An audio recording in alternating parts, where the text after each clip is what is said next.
Certo, Bertani è sicuramente azienda di grande identità, di grandi valori, di legame alla storia. Quello che si faceva nella storia noi continuiamo a produrlo e lo produciamo nello stesso modo. Però stasera presentiamo anche una novità in senso assoluto per la Valpolicella. Abbiamo voluto depurare la Valpolicella da tutto ciò che è appassimento e dai suoi derivati.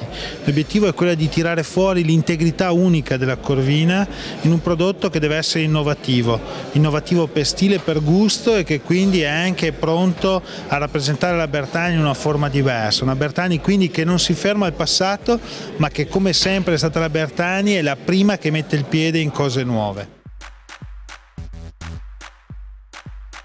Sì, una grande storia, una famiglia che ha voluto continuare nello stesso modo a fare azienda e che sottolinea un'azienda, una tradizione che vuol dire anche rispetto del consumatore. Guardi che questa è una cosa che ha un valore altissimo e che dobbiamo sottolineare. Tanto è grande questa storia, questa tradizione, questo modo di fare, questo stile aziendale che oggi verrà travasato anche sulle altre aziende del gruppo Angelini con cui viene a far corpo l'azienda Bertani dal primo dell'anno. Questa grande novità che coinvolgerà tutto il gruppo Bertani. Tutto il gruppo delle aziende Angelini in cui entrerà Bertani, e saranno pervase da questa stile di tradizione, di modo di fare, di serietà, di coerenza, di autenticità della Bertani.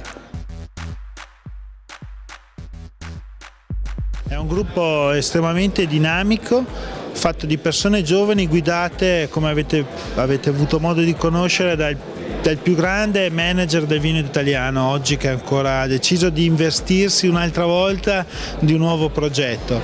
E noi siamo gli operativi, siamo quelli che ogni giorno cerchiamo di realizzare quello che questa persona ha in mente. Mi pare che sia giusto, sia fatta da persone nuove, giovani, preparate e soprattutto moderne. Moderne vuol dire che abbiano delle visioni diverse, perché anche per il vino di qualità è tempo di cambiare nel modo con cui si fa, nel modo con cui si produce, ma mi riferisco soprattutto a dei discorsi di metodi di produzione rispettosi, sostenibili nei confronti della natura, ma soprattutto che sappiano comunicare e descrivere il vino in maniera diversa.